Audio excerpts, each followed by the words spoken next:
ఉన్నారా అన్నీ ఉన్నారు.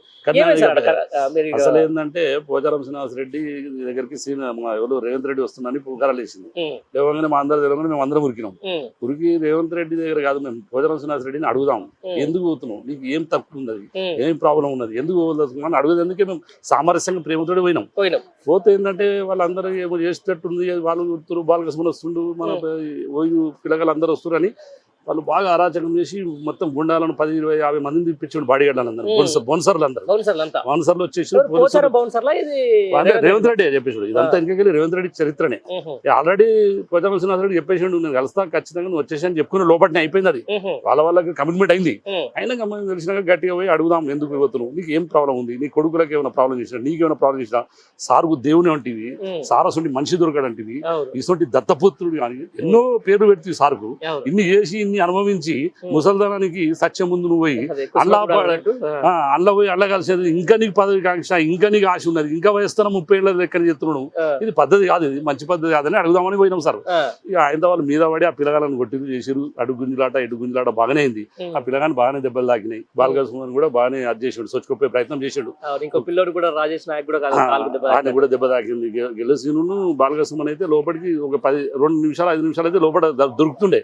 అంతలో భయం మిస్ అయింది. భయం మిస్ అయ్యి వాళ్ళు దొరకలేకపోయారు. ఇక పోలీసులతో అరాచకం చేసి పిల్లగాలను బాగా కొట్టిరు, ఆటోలో ఎక్కించారు. ఇంకా దౌర్జన్యం చూడండి. మరి 10 సంవత్సరాలు కేసీఆర్ కూడా పరిపాలన చేసిండు. ఇంత దౌర్జన్యం ఇంత అట్లా చేయాలంటే వీళ్ళందరూ భక్తులు రా సార్, వీళ్ళందరూ ఉందురా ఈ రాజ్యంలో, ఇదంతా నడుస్తున్నా. ఎంత పెద్ద అరాచకం చేసి ఎమ్మెల్సీ పదవి గురించి నువ్వు ఒక దంద చేసి నువ్వు పైసలతో పట్టుబడ్డ దొంగవు నువ్వు. అటువంటిప్పుడు కూడా సార్ నేను భిక్ష పెట్టినాడు, ఇచ్చిపెట్టిండి నువ్వు. అయినా కానీ నీకు విమానం లేదు, న్యాయం లేదంటే నువ్వు ఎటువంటి మనిషివి? నువ్వు ప్రజల మనిషివా? అన్ని బ్లాక్మెయిల్ పనులు చేసుకుంటా తెలుగుదేశం పార్టీ నుంచి మొదలుపెట్టి ఇప్పటిదాకా అంత బ్లాక్మెయిల్ పనులు చేసి ఇలా రాజ్యం వెళ్ళి కాంగ్రెస్ వాళ్ళందరూ చెవుల పుల్ల పెట్టి పువ్వు పెట్టి అంత పాత వాళ్ళందరినీ జరిపి కాంగ్రెస్ వాళ్ళకి కమిట్మెంట్ అయ్యి మొత్తం నోట్ల కట్టలు పెట్టి పదవి తీసుకొచ్చి నీ రేవంత్ రెడ్డి గురించి కోమటిరెడ్డి బ్రదర్సే చెప్పిరి. పైసలు ఇచ్చి పదవి తీసుకున్న మనిషి అని వాళ్ళే చెప్పిరు, మేమేదో చెప్పలే, వాళ్ళే చెప్పిరు కదా సార్. అన్ని చెప్పినాక అన్ని చేసినాక కూడా ఇవాళ అతన్ని ఇంత ఘోరంగా కొట్టుడు, ఇంతమందిని గుండాయుధం చేసుడు నాకు అనిపిస్తుంది. అంటే ఇంకా 2-3 ఏళ్ళు అయితే బీహార్ రాజ్యం లెక్క అవుతుంది సార్. అంతేనా? బీహార్ లెక్కనే మొత్తం ఇంటికో తుపాకి అవుతుంది, ఇంటికో సంపుడు అవుతుంది. ఇక పోరగాళ్ళు బతుకుడు కష్టమే. ఈ చిన్న పిల్లగాలు అయితే ఇసుంటలు అయితే 20-21 కళ్ళు అయితే చచ్చిపోయారు సార్. ఈ దేశం ఇట్టున్నది, ఏం చెప్తాడు, ఈ దేశాన్ని ఏం తీసుకుపోతాడు? ఇంకొకటి ఇతనికి ఆలోచన లేదు, ఆయనకు రాజకీయ అనుభవం కూడా లేదు సార్. ఆయన ఒక రియల్ ఎస్టేట్ బ్రోకర్ సార్ వాస్తవంగా. ఆయన నాకు తెలుసు అతను, ఎందుకంటే నేను ఆ ఏరియాలో ఉన్నా, ఆయన ఇంటి పక్క పట్టే ఉంటాను నేను కూడా.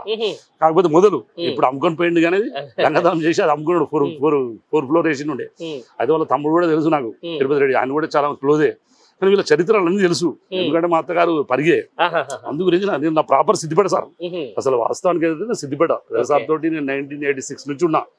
తెలుగుదేశం పార్టీలో లేకముందు ఆయన ఎమ్మెల్యే కాకముందు సార్ తోటి ఉన్నాను, కేసీఆర్ గారితో. నేను గాదరి బాలమల్లు, మారెడ్డి శ్రీనివాసరెడ్డి, వీళ్ళందరూ మేము ఒకటే గ్యాంగ్.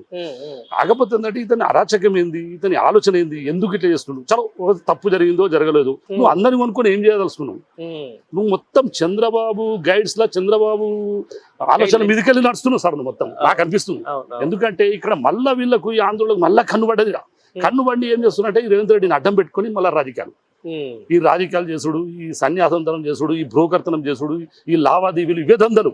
వేరే పని ప్రజల గురించి మాత్రం ఆలోచన చేయాలి, ఏదో చేయాలనే ఆలోచన మాత్రం వాళ్ళకు లేదు సార్. లేదు, ఎందుకంటే సారు 40 ఏళ్ల చరిత్రలో 13-14 సంవత్సరాలు వనవాసం చేసాడు కాంగ్రెస్ తెలంగాణ గురించి. దాని తర్వాత మన ప్రజల గురించి ప్రతి రోజు ఆలోచించే వ్యక్తి కేసీఆర్. కానీ వీళ్ళు ఎవరు కాదు సార్. ఇంత డెవలప్మెంట్ అయిందంటే హైదరాబాద్, ఇంతగానం చుట్టుముక్కలు అయిందంటే ఎంతో గొప్పతనం అది. ఇదే చంద్రబాబు నాయుడు ఏమన్నాడు, హైదరాబాద్ లో ఆ తెలంగాణలో 1 ఎకరం జాగా తీసుకుంటే ఆంధ్రలో 50 ఎకరాలు కూడా వచ్చాడు. ఆయన నోటితో అన్నాడు, అందరు ప్రజలంతా విన్నారు. అటువంటి పరిస్థితిని మళ్ళీ 7 దిగుతాడు ఈ రేవంత్ రెడ్డి. మళ్ళీ దీన్ని ఏం చేస్తాడు, ఎన్ని కబ్జాలు పెట్టిస్తాడు, ఎంతమంది కొట్టిస్తాడు, ఎంతమంది నాశనం చేస్తాడు, ఎన్ని పిల్లగాల జీవితంతో ఆడుతాడు, అర్థమయ్యే పరిస్థితి లేదు సార్ నాకు అనిపిస్తుంది. అంతేనా? సరే, సీరియస్లీ నేను ఒక క్వశ్చన్ అడుగుతా. అంటే ఈ 6 నెలల పరిపాలన వచ్చేసింది, మీరు హైదరాబాద్లో ఉంటారని చెప్తా ఉన్నారు. అంటే రకరకాల, అంటే ఇప్పటిదాకా డైవర్టేషన్ పాలిటిక్స్ తోటే వస్తూ ఉంది. ఇప్పుడు వీళ్ళందరూ పార్టీ మారే వాళ్ళు కూడా అందరూ కూడా కొంచెము ఈ తెలంగాణకు సంబంధించిన ఎవరైతే ఎమ్మెల్యేలు అందరూ తీసుకున్న వాళ్ళు కూడా తెలుగుదేశం పార్టీకి సంబంధించినటువంటి కొంతమంది, ఇప్పుడు కడియం శ్రీహరి గారు కావచ్చు, లేకపోతే ఇప్పుడు ఉన్నటువంటి పోచారం శ్రీనివాసరెడ్డి గారు కావచ్చు, ఇక కొంతమంది టీడీపీ వాళ్ళని దృష్టి పెట్టేసి ఈ తెలంగాణ రాష్ట్రంలో టీడీపీ లేపేందుకు ఇప్పుడున్న ముఖ్యమంత్రి గట్టిగా ప్రయత్నం చేస్తున్నాడు, గురువు గారికి గిఫ్ట్ ఇస్తాడేమో అని చెప్పేసి ఒక సోషల్ మీడియా నడుస్తుంది. దీన్ని మీరేమంటారు? ఒక్కటే సార్, ఇప్పటి వరకు కూడా మన కాంగ్రెస్ హయాంలో స్వతంత్రం వచ్చినప్పటి సంది ప్రతి ఊరికో 10% 15% కాంగ్రెస్ కూడా క్యాడర్ ఉంది. అట్లనే ప్రతి ఒక్క ఊరు కూడా తెలుగుదేశం క్యాడర్ ఉంది.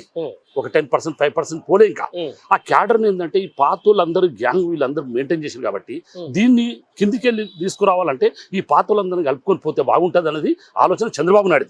ఆ చంద్రబాబు నాయుడు ఆలోచనలో ఈ రేవంత్ రెడ్డి నడుస్తున్నట్టు అనిపిస్తుంది సార్. అనిపిస్తుంది 100%. పరిస్థితి ఏంది, మళ్ళీ మొదటి తెచ్చి మళ్ళీ ఇదే ప్రాబ్లం చేసి హైదరాబాద్ యూటీ అంటాడు, కథ అంటాడు, కార్ఖానా అంటాడు. మళ్ళీ సెంట్రల్ గవర్నమెంట్ లో వల్ల బీజేపీ గవర్నమెంట్ వచ్చింది. ఇప్పుడు ఈయన అవసరం వాళ్ళకు ఉన్నది ఏందో, ఇప్పటికే 12 మండలాలు తీసుకొని మండలం కలిసిండు. అవి అట్లా చేసిండు, ఇవి ఇట్లా చేసిండు.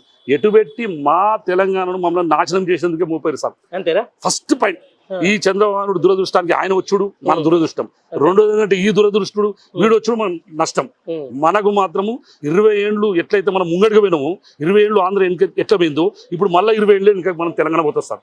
ఇది 100% సార్, రాసి పెట్టుకోండి. రైట్. ఇది మొత్తానికైతే ఒక సామాన్య కార్యకర్త లేకపోతే ఒక తెలంగాణ వాదిగా, అంటే రేపు చంద్రబాబు కనుక ఇక్కడ అడుగు పెడితే ఏం జరగబోతుందని చెప్పేసి వాళ్ళకున్నటువంటి భయాందోళనలకు సంబంధించి ఏదేమైనా కూడా ఒక గ్రూప్ రాజకీయం, ఏదేమైనా కూడా ఒక లోపాయికారిక ఒప్పందం వల్ల ఈరోజు ఇక్కడ ఉన్నటువంటి ముఖ్యమంత్రి గురువు గారికి అయితేనేది, లేకపోతే అక్కడ ఆయన రాజకీయ భిక్ష పెట్టినటువంటి కొంతమందికి ఫేవర్ చేసేందుకు తెలంగాణ రాష్ట్రాన్ని, తెలంగాణ అస్తిత్వాన్ని, తెలంగాణ ఆత్మగౌరవాన్ని పరంగా పెడుతున్నారని చెప్పేసి కూడా సామాన్య కార్యకర్తలు ఫయాజ్ గారు చెప్తున్నారు.